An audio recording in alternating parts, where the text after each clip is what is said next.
Welcome into today's deep dive here on Behind the Curtain. Thanks for having me back. Always a pleasure. So, on this show, we love to talk about that intersection of data, marketing, and the entertainment industry, Oh, right? absolutely. It's where all the real magic happens. Yeah, exactly. And today, we're going to unpack something that honestly just blew my mind. I know exactly what you're talking about, and it is wild. Right.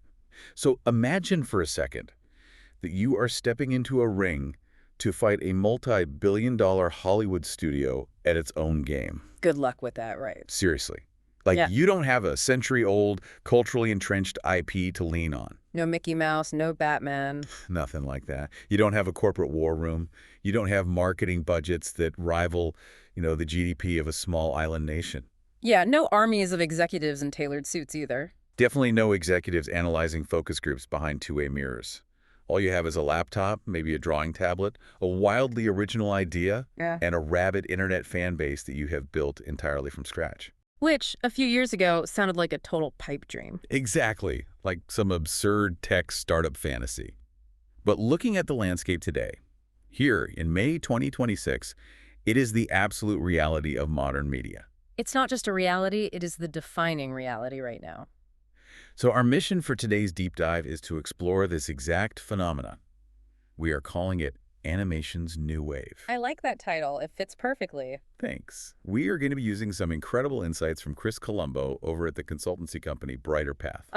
Chris's team always puts out great stuff. They really do. We're using their data, along with the latest Culture and Trends report, looking back at the really explosive data from 2024 and 2025. Right, from our current vantage point. Yeah. And we're going to unpack how independent online animators are just entirely reshaping the global entertainment industry. So to kick us off, can you just give us a quick, 10,000-foot view of what's happening? Yeah, for sure. So while traditional media is basically trapped in this endless loop of pre-existing IP and reboots. Oh, don't you get me started on the reboots. Right. It's just reboot after reboot. But while they are stuck in that loop, indie animators on YouTube are doing the exact opposite. They are taking massive risks. Huge risks. They are creating these wildly original characters and completely defining what success actually looks like in modern entertainment. It's fascinating. Looking at the data, mapping out those trends from 2024 and 2025, it really feels like I'm looking at two completely alternate realities existing at the same time. That's a really good way to put it. Like, on one side, you have traditional Hollywood trapped in this agonizing reboot hell, just scraping the bottom of the barrel. Trying to squeeze one more sequel out of a 30-year-old franchise. Yeah, exactly. And on the other side, you have these independent animators on YouTube building these massive, highly profitable empires out of nowhere. Literally out of thin air. So how are these two completely different ecosystems operating in the exact same year with such drastically different outcomes? Well, it really comes down to a fundamental difference in risk architecture. Okay, break that down for me. Risk architecture. Yeah, so the traditional media landscape is effectively trapped in a risk-averse feedback loop. Because they have so much money on the line. Exactly. Their entire financial model is built on predictability. They take what worked 20 or 30 years ago, reboot it, spin it off, serialize it. Right. It's safe. It's very safe. It's a strategy designed to protect massive capital investments, but the result is total creative stagnation. Because you can't take a weird, bold swing if you need to guarantee return on a $200 million budget. Precisely. Now, the independent animation ecosystem on YouTube operates under a completely inverse model. Because the overhead is so much lower. Yes, because they don't have hundreds of millions of dollars on the line for a single pilot episode, they can afford to take these massive creative swings. So they are just generating these wildly original characters from thin air. Yeah, and building deeply engaged communities around them, which completely redefines what a hit looks like today. They aren't even trying to siege the old Hollywood fortress, are they? Not at all. They've basically just walked down the street and built a much more interesting neon-lit city right next to it. Okay, let's unpack this. Yeah. Let's actually look at the population of that new city. Because the numbers Brighter Path and Chris Colombo put together are staggering. The numbers are honestly hard to believe until you really dig into them. Yeah. There was this massive Google and Smith Geiger survey back in April 2025 that focused specifically on Generation Z animation fans. Right, that crucial 14 to 24-year-old demographic. The demographic every advertiser on Earth is chasing. And the data show that 61% of those young fans agree they like watching animated series created by independent online animators as much as, or more than, series created by major studios. 61%. I mean, 61%. That is huge. If we connect this to the bigger picture, Hmm. when you really sit with the implications of a 61% preference rate, it represents a seismic shift in audience trust. Well, think about the sheer volume of capital major studios throw at capturing this exact 14 to 24-year-old demographic. Right, the billboards, the Uh-huh. influencer campaigns. They spend absolute fortunes on algorithmic targeting and marketing, yet the overwhelming majority of that audience is actively pointing to an independent creator's YouTube channel and saying, I prefer this. It's wild. This feels like the punk rock movement of animation. Oh, I love that analogy. Yeah, like instead of waiting years for a record label, or in this case, a studio network, to give them permission, these creators are just picking up their guitars and playing in their garages. And they are drawing bigger crowds than the stadium acts. Exactly. But, okay, let me play devil's advocate here for a second. Go for it. Are these creators really independent? Or have they just traded a Hollywood studio executive in a tailored suit for the YouTube recommendation algorithm? That's a really fair point. Right, because aren't they still entirely at the mercy of a massive tech monopoly dictating what gets seen? It is a completely fair critique, and there is always a degree of platform reliance. You can't escape that entirely. Right, YouTube still holds the keys to the servers. Exactly. But the difference lies in the mechanism of discovery. The YouTube algorithm, especially in its current iteration, optimizes for deep, specialized engagement rather than broad, lukewarm appeal. Ah, okay. That's a huge distinction. It is. Traditional television networks operate on the logic of the lowest common denominator. They need the sanitized four-quadrant content. Right, the stuff that won't make anyone change the channel. But the algorithm, however, rewards highly niche, intensely passionate viewing behaviors. So if a creator makes something genuinely bizarre, but a small group of people are absolutely obsessed with it? Exactly. The algorithm acts as an accelerant, not a gatekeeper. It goes out and finds more of those specific people globally.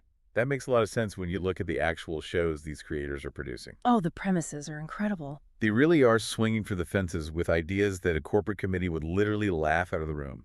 Give me an example. Okay, look at Hazbin Hotel. Oh, classic. The premise is that hell is overpopulated, so the protagonist decides to open a rehabilitation hotel to redeem sinners and send them to heaven, just to solve a real estate crisis. I mean, try pitching that to a traditional network executive in 2015. Right, they'd call security or look at Alien's stage. That one is so intense. It's a literal life or death singing competition taking place on a dystopian alien planet. Or the amazing digital Circus, which is arguably the poster child for this entire indie movement right now. Oh, totally.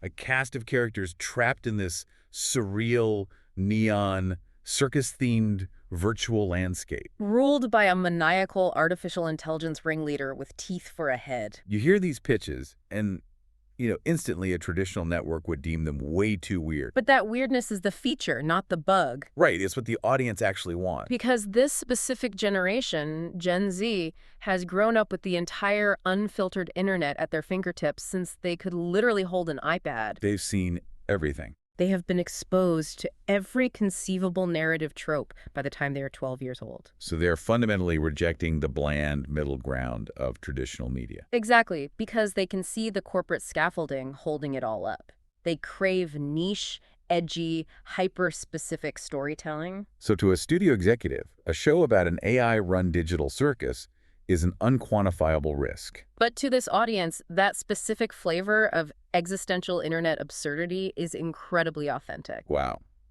I see the appeal, but I really want to dig into the mechanics of how this actually scales. The logistics of it are fascinating. Let's talk about the complete erasure of geographic and linguistic borders, Yeah. because this is where my mind really starts to break based on the Chris Colombo data. Oh, the dubbing and localization stats. Yes, we are looking at an era of truly borderless entertainment. Half of all online animation fans, and this is looking at a wider bracket now, ages 13 to 49, actively watch animated series in languages other than their own. Half of them. 50%. 50%. Historically, language was the ultimate moat for the global entertainment monopolies, wasn't it? Oh, absolutely.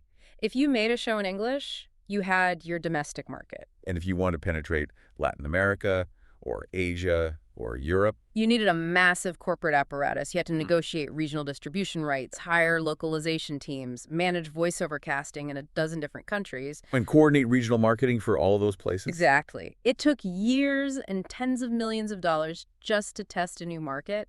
But today, that friction has been virtually eliminated by technology. Yeah, we are seeing indie creators who are designing their releases with this global capability built in from day one. Like Glitch Productions. Yes. When they dropped the pilot for the amazing digital Circus, they didn't just upload a standard video file. No, they went all out. They uploaded it with subtitles in 18 different languages and fully integrated alternate audio dubs in 21 different languages. On day one. On day one. And this isn't just massive studios doing this. We see Japanese cyberpunk shows like Milky Subway boasting high-quality dubbing in 10 different languages, from Hindi to Spanish. It's a completely new paradigm. But how? How is an independent creator with a fraction of a studio budget pulling off a 21-language dub? Are they using AI? Are they crowdsourcing? What is the actual mechanism behind this? It's actually a synthesis of several new tools. First, the back-end architecture of platforms like YouTube recently evolved to support multi-track audio on a single video file. Which sounds like a small tech update, but it's a massive logistical shift, right? Huge. Because instead of fragmenting their audience across 20 different regional channels, all the global traffic funnels into one single video. Oh, which just skyrockets it up the global trending chart. Exactly. As for the execution of the dubbing, it's a mix. Advanced AI auto-translation tools and AI-assisted lip-syncing software have driven the cost of localization down to the floor. So it's mostly AI. Not entirely. Many of these top-tier creators are also leveraging their global fan bases. They work with decentralized networks of voice actors across the globe who are already fans of the property. Wow, so the cost and the time required to localize have just completely evaporated. Pretty much. Which brings us to the velocity of this reach. Look at the Korean web series, Alien Stage. A perfect example. Right, a few years ago, the idea of a Korean animated web series dominating global trending lists organically would have been laughable without a massive promotional push from a behemoth like Netflix. It wouldn't have happened. Yet, by late 2025, the final episode of Alien Stage was trending simultaneously in the US, Mexico, France, and Japan. Simultaneously? Yeah. Videos related to that title pulled in over 330 million views in 9 months. And 90% of those views came from outside its native Korea. That 90% figure is the critical metric here. Why is that the key? This raises an important question about what audiences actually want. It perfectly illustrates a phenomenon we can call cultural novelty. Cultural novelty. Okay, unpack that. Well, the traditional Hollywood assumption was always that international audiences wanted localized, Americanized content, or at least content that sanded off its specific cultural edges to appeal broadly to everyone. Right, make it as generic as possible so it works in every market. Exactly. But the data from Brighter Path proves the exact opposite. Audiences aren't just passively tolerating content from other countries, they are hungrily seeking it out. They want it to feel different. They want the distinct, localized cultural sensibilities because the friction of that new perspective is inherently appealing. So the novelty of a Korean survival audition narrative, with its specific cultural critiques and visual language, is exactly what the global audience wants. Exactly. The specificity is the selling point. But listen, if a creator can upload a video from their bedroom in Seoul or Sydney and instantly offer it in 21 different languages and reach an audience where 90% of the viewers are thousands of miles away, does the traditional Hollywood global distribution machine even matter anymore? That is the million-dollar question. Are we looking at the absolute extinction of that corporate apparatus? Well, the short answer is that Hollywood's monopoly on global distribution is entirely broken. Just completely shattered. Yeah.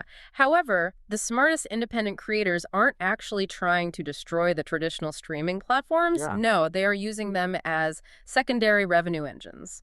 We are seeing the perfection of what I call a hybrid distribution strategy. Oh, right, where they use their massive audience leverage to negotiate from a position of absolute power. Precisely.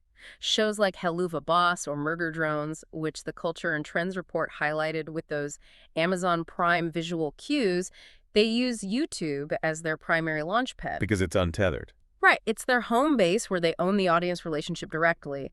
But once a property explodes and accumulates tens of millions of dedicated fans. They package that built-in audience and just walk straight into the boardrooms of Amazon Prime or HBO Max. Yes. I love that visual. A 24-year-old animator walking into a streaming giant's office and saying, you know, I already have 50 million guaranteed viewers. I don't need your marketing budget. I just need your server space. Do you want a traffic or not? It's a total inversion of the traditional pitch process. Usually, the creator is begging for green lights. And because they bring the audience with them, they dictate the terms. Exactly. They master a cross-platform footprint, making their intellectual property culturally ubiquitous, but they refuse to sell the underlying ownership of their IP to the streamer. They license it. They license it. They maintain total control. And that control extends to the actual format of the content, too, which is another massive pivot that we need to talk about. Oh, the death of the 22-minute episode. Right. If you grew up on Saturday morning cartoons or traditional cable networks, your brain is deeply conditioned to expect a 22-minute episode.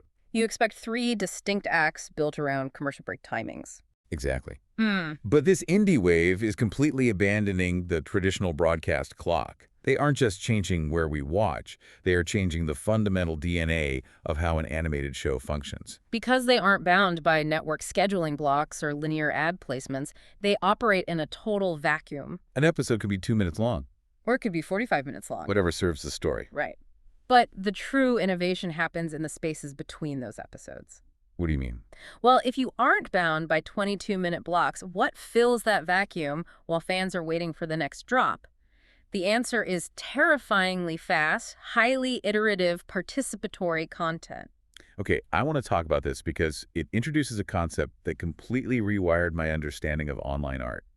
The animation meme. Oh, this is such a crucial part of the ecosystem. Now, when I first heard the phrase, my mind went to static images with impact font or a funny 5-second clip from a sitcom. The traditional internet meme. Yeah. But in this ecosystem, an animation meme is something vastly more complex. It's defined as a brief animation of an original character, an OC, usually singing or dancing, to a very specific set piece of audio. And the critical architecture here is that these are designed explicitly to be templates for others to remix. Exactly. Walk me through that. How does that work in practice? It's helpful to look at the term meme in its original Richard Dawkins sense. An idea, behavior, or style that spreads from person to person within a culture. But the best way to understand the mechanics of an animation meme is to think of it like open source software code. Okay, an open source software analogy. Walk me through that. So one animator acts as the core developer. They build the underlying architecture, they select a specific audio track, they establish the core kinetic rhythm, the baseline choreography. They set the foundation. Exactly. They upload this core code to the internet. Then thousands of other independent animators basically fork that code. Like in software development. Right. They download the audio, take the baseline choreography, and spend hours, sometimes days, building their own unique visual user interface on top of it. By painstakingly animating their own custom-drawn characters, performing that exact same sequence. Exactly. And the consumption of this is massive. The Brighter Path data shows that 66% of 14 to 24-year-old animation fans are watching these animation memes weekly, if not daily. 2/3 of a generation is constantly consuming and iterating on this open source format. Look at the UK creator Offscript. They dropped a short animation of a character dancing to the Lily Allen song, Smile. Oh, that one was huge. That single short pulled in almost 6 million views, but more importantly, it sparked an entire choreography trend. The sheer volume of secondary content created from that one template is staggering.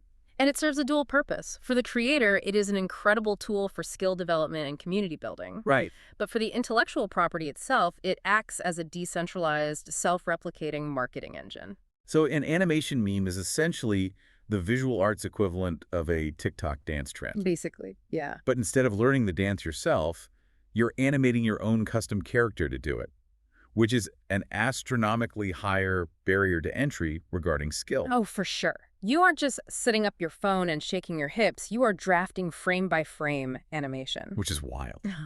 But speaking of blurring the lines between physical reality and digital art, we absolutely cannot ignore the virtual creator boom, specifically VTubers. This is perhaps the most fascinating psychological development in the entire report. For anyone listening who might be unfamiliar, a VTuber is essentially a digital avatar.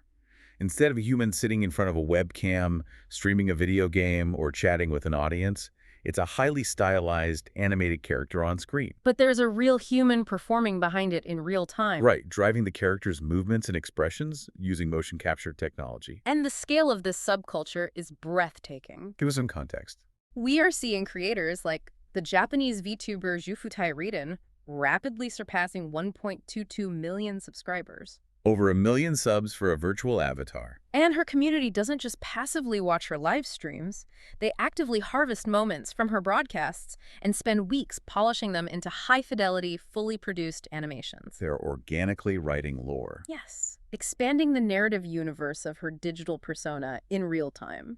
The data point from the Culture Report that genuinely stopped me in my tracks was this. 61% of youth who watch virtual creators say they feel just as connected to these digital avatars as they do to flesh and blood humans. It's a staggering statistic. Let that sink in for a second. We are talking about deep, emotional, parasocial relationships formed with a drawn, two-dimensional character controlled by an anonymous person whose real face they may never see. Right. What does this mean for the future of celebrity? It forces us to completely decouple the concept of authenticity from physical reality. Oh, that's interesting. In traditional media, authenticity is tied to seeing the actor's face, knowing their off-screen drama, seeing paparazzi photos of them getting coffee. We want to know the real person. Exactly. But in the virtual creator space, authenticity is derived entirely from the personality, the humor, and the emotional resonance of the performance itself. So the avatar doesn't get in the way. No, the avatar provides a layer of psychological safety for the performer. It shields them from the intense, often toxic scrutiny of internet fame. Which ironically allows them to be far more vulnerable and uninhibited. Exactly. To the audience, the physical reality of the meat and bone human behind the rig is irrelevant. The emotional connection to the digital entity is 100% real. It completely changes the paradigm of what it means to be a fan. And this transitions perfectly into what I believe is the true secret weapon of this entire movement. No co-creation. Yes, we've touched on it with the animation memes and the VTuber lore, but it goes much deeper. It's the concept of co-creation and what I call the ultimate fan marketing machine. This is where the friction between the old Hollywood model and the new internet model becomes violently apparent. Break that down. Traditional studios view fans purely as consumers at the end of a supply chain. The studio makes the product, the marketing department sells the product, the consumer buys the product. It is a strictly linear one-way street. Right. But think about the psychological conditioning of a Gen Z teenager today. Okay. They have been raised from birth on open-world sandbox games like Minecraft or Roblox. Right, where you build the world yourself. Exactly. They grew up in a highly interactive internet where the comment section is often more engaging than the content itself.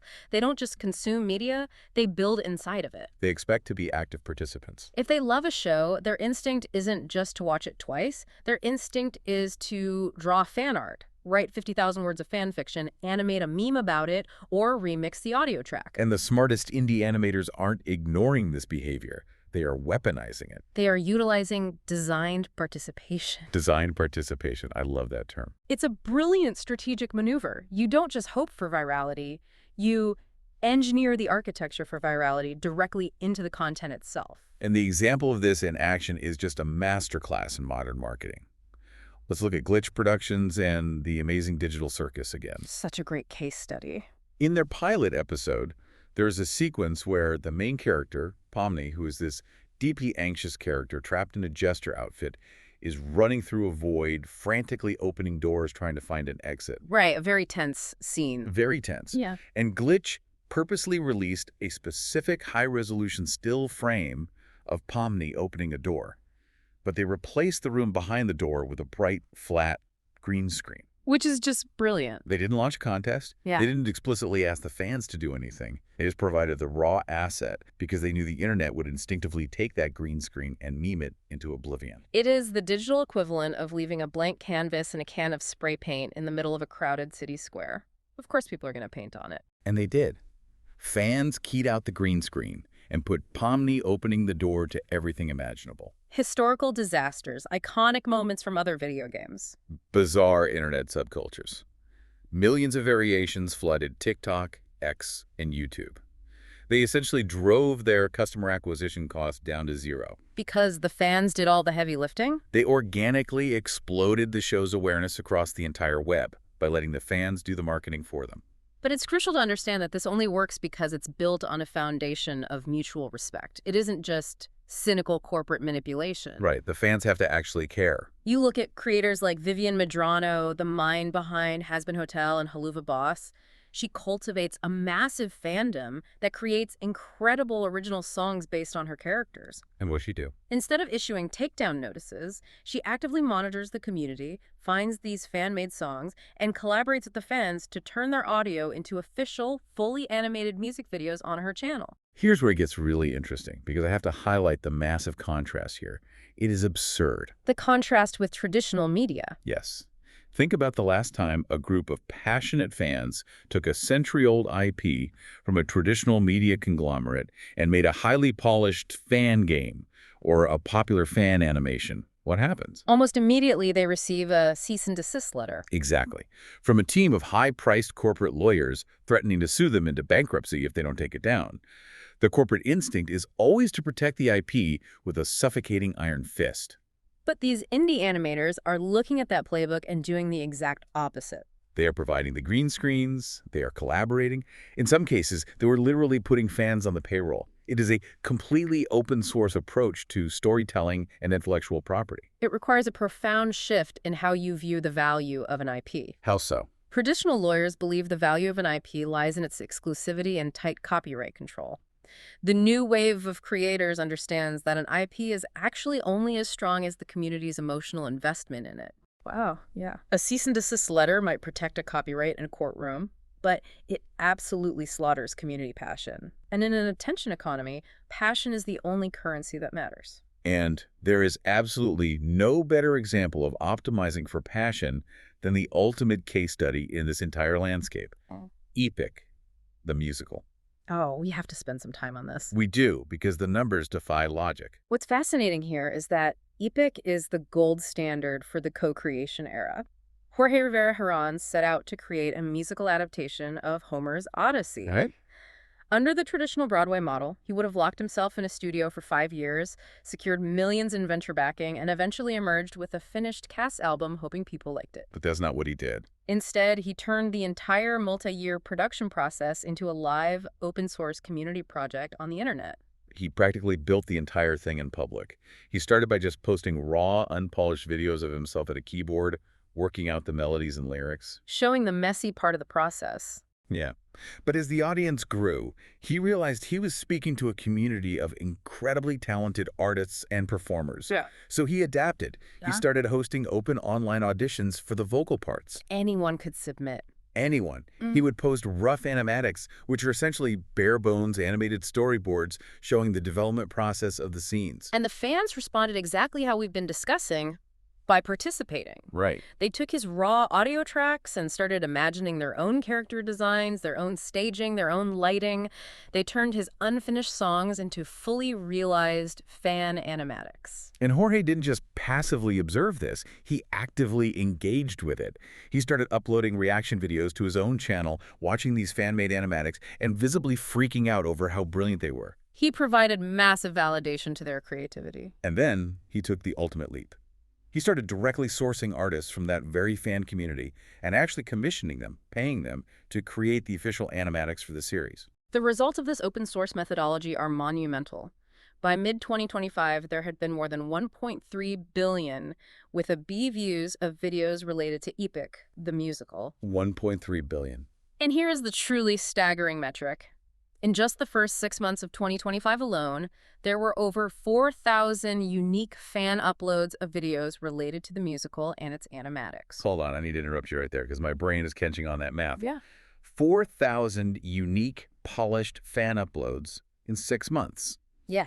If you calculate the thousands upon thousands of hours of highly skilled labor required to produce 4,000 pieces of animation, are they basically just extracting free labor from their fan base? Yeah. Because a cynic could look at that and say, Wow, what a great way to avoid paying a marketing and animation department. It's a vital ethical question, and the line between community engagement and exploitative unpaid labor is one the industry is heavily debating right now. It's a fine line. It is. Mm. But what separates a project like Epic from exploitation is the transparency, the attribution, and the eventual financial pipeline. Right, he wasn't stealing it. Exactly. Jorge wasn't taking fan art and secretly monetizing it as his own. He was building an ecosystem of mutual elevation. The fans were creating art because the property inspired them, and in return, Jorge provided a massive platform that drove traffic back to those independent artists, eventually hiring the best among them. Let's look at Jorge Rivera Herranz's own words on this. He said, and I quote, "One of the things that makes Epic special, if not the biggest thing, is really the community. Doing all of the auditions online, getting all of these animators and animatic artists from within the community, and showing the process over years. All of those together, I feel like really helped us bond as a community." Bond as a community, that is the defining philosophy. Yeah. What this case study proves is a fundamental paradigm shift in what is actually being sold. In the traditional Hollywood model, the product is the show. You sell access to the show. Right. In this new wave of indie animation, the product isn't just the show. The product is the community that builds the show together. The show is just the excuse to get together. The show is just the campfire that everyone is sitting around. If you invite people to help build the campfire, to chop the wood and strike the match, no one is going to walk away from it once it's burning. The product is the community. I absolutely love that. But as beautiful and democratic and utopian as that sounds, we have to address the elephant in the room here. The money. The money. We live in the real world. Animation, even highly efficient indie animation, is excruciatingly expensive. Oh, it's incredibly capital intensive. It requires vast teams of storyboard artists, riggers, sound designers, composers, massive server space. It takes thousands of hours of intense technical labor. If you don't have a massive Hollywood studio backing you with a multi-million-dollar slush fund, how do you actually afford to keep the lights on? How do you fund a revolution? Passion doesn't pay the server bills. No, it doesn't. This is the ultimate friction point. And this is exactly where we see the emergence of a completely new economic framework, what we can call a new studio model. Let's dive into the economics. Yeah. Because they aren't just innovating in artistic formats. They are fundamentally innovating the business model of entertainment. The traditional life cycle for an independent creator used to be highly predictable. You make a viral hit on YouTube, you build some buzz, and then you sit by the phone praying that Netflix, Adult Swim, or Cartoon Network calls to buy the rights and turn it into a real show. But that means surrendering your IP. Exactly. Yeah. Today, creators are bypassing that call entirely. They are building their own infrastructure. The prime example of this evolution is Glitch Productions again. Glitch is fascinating because they have evolved beyond just being a popular YouTube channel. They really function as a fully fledged, independent, vertically integrated studio. But their corporate structure is entirely different from a Disney or a Warner Bros. How so? They actively scout the internet to find other independent animators who have brilliant pilots but zero funding. Glitch brings them into their studio system, provides the heavy monetary backing, the marketing muscle, and the production pipelines. Right. But, and this is the absolute crucial distinction, they let the original creator maintain total creative control over their showrunner vision. They don't sanitize the weirdness. It is a genuinely creator-first studio model. They are pooling resources to elevate their peers without extracting the soul or the ownership of the IP. Exactly. But to answer my earlier question, where do the millions of dollars required to fund this actually come from if there are no network licensing fees and no subscription revenue? It comes directly from the fans. Directly from the fans. It is the purest, most highly functioning form of direct-to-consumer economics I've ever seen. Their specific monetization strategy is brilliant in its simplicity. Let me read this quote from Kevin Lerdwichkel, the co-founder and CEO of Glitch, because he lays that out so plainly. He says, instead of waiting to see how a new show performs, Glitch Productions produces tie-in products for each release. We generally like to turn each episode that we drop into a spectacle or an event, and tied to this event is some merchandise. Every time someone buys a piece of merch that goes into funding more shows, more episodes. It is a closed-loop, self-sustaining economic engine. It's brilliant. They have completely bypassed the traditional advertising models. And more importantly, they have bypassed the subscription models that are currently causing an absolute bloodbath in traditional streaming. Oh, the streaming wars. Think about the daily reality for anyone who loves television right now. We are all deeply traumatized by the current streaming ecosystem. Absolutely. You find a brilliant, quirky new sci-fi show on Netflix or Max, you fall in love with the characters, and then 3 weeks later, it gets canceled. Because it didn't hit some opaque algorithmic metric. Right, because it didn't hit a completion metric in its first 72 hours, or because the platform is bleeding quarterly subscription revenue and needs a tax write-off. Yeah. We've all felt that profound frustration of having art we love ripped away by a boardroom algorithm. And that trauma is exactly what drives this new economy. These indie creators are completely insulated from that ecosystem. They aren't held hostage by advertising algorithms dictating ad-friendly content. No. They aren't held hostage by monthly subscription churn.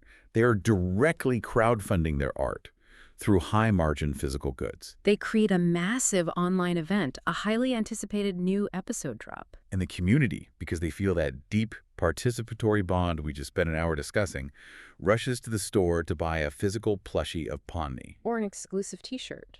Or a limited edition enamel pin. And the profit margin from that plushie goes directly into paying the animators for the next episode. It is a direct, transparent transaction of value for value. The transparency is the key driver here. The fans know exactly what they are doing. They do not view buying a $40 hoodie simply as a retail transaction. They view it as modern patronage of the arts. That's a great way to put it, patronage. They are quite literally voting with their wallets for the content they want to see exist in the world. They know that if they don't buy the merch, the show dies. It's a shared responsibility. It's incredibly empowering for both sides.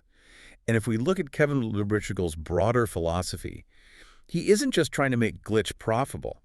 He states a massive goal for the entire industry. What's his goal? He says, ultimately, my main goal for the industry through all of this is creating the culture and ability for basically anyone to be able to go put their stuff online, get an audience, get support, and actually go get the thing made. Get the thing made. It is such a radically simple, powerful ethos. It really is. It represents the ultimate democratization of the entertainment industry. For a century, the gatekeepers held all the keys to production and distribution. If you wanted to get something made, you had to ask permission. But today? Today, if you have the talent, the distinct vision, and the ability to cultivate a community, the economic and technological tools now exist to build a multi-million-dollar media empire from a laptop in your bedroom. It shifts the power dynamic entirely, ripping it out of the hands of the corporate distributor and placing it firmly, permanently in the hands of the creator and the audience. It truly is a new era. And looking at this landscape from our vantage point here in 2026, the sheer scale of the disruption is just awe-inspiring. That brings us to the end of our roadmap for today's deep dive. We covered a lot of ground today. We really did. We've tracked the meteoric rise of wildly original independent IP vastly outperforming tired studio reboots. We've broken down how back-end technological tools and AI translation are instantly creating borderless global mega hits out of culturally specific niche concepts. The dubbing tools alone are game-changing. Absolutely. We dove deep into the psychology of modern participatory fandom, from open-source animation memes to live co-creation where the audience literally builds the world alongside the artist.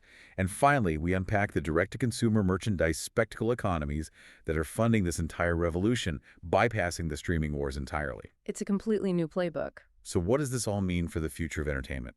What it fundamentally means is that the traditional Hollywood gatekeepers have lost their monopoly on global culture. They are no longer the sole arbiters of what gets to become a massive hit. The next truly global, generation-defining intellectual property, the next Star Wars, the next Pokemon, isn't being meticulously brainstormed by a risk-averse committee in a corporate boardroom in Los Angeles. It's happening somewhere else entirely. It's currently being sketched out by an independent creator on a digital tablet somewhere in the world. It will be seamlessly translated into 20 languages by AI within hours of its release. It will be iterated upon and memed into mainstream existence by millions of passionate teenagers treating the IP like open source code. Right. And it will be funded entirely by fans buying plushies of a character that a major studio would have undoubtedly deemed too risky or too weird to ever see the light of day. It's complete total inversion of the century-old power structure. It is, and it leaves us with a truly fascinating, almost philosophical dynamic to consider as this ecosystem continues to evolve. Whoa. If the audience is now actively writing the music, if they are animating the storyboards, if they are executing the global marketing campaigns organically through viral memes, And if they are directly funding the multi-million-dollar production budgets through retail merchandise purchases, at what point does the line between creator and consumer disappear entirely? Wow. And more importantly, how can a traditional closed-door studio system ever hope to compete against a hyper-connected, global, creative hive mind? That is the perfect question to leave hanging in the air for you all to ponder. The walls of the fortress haven't just been breached, they've been rendered entirely obsolete by the city built next door. Thank you all for joining us on this deep dive. Stay curious, keep exploring, and we'll see you next time.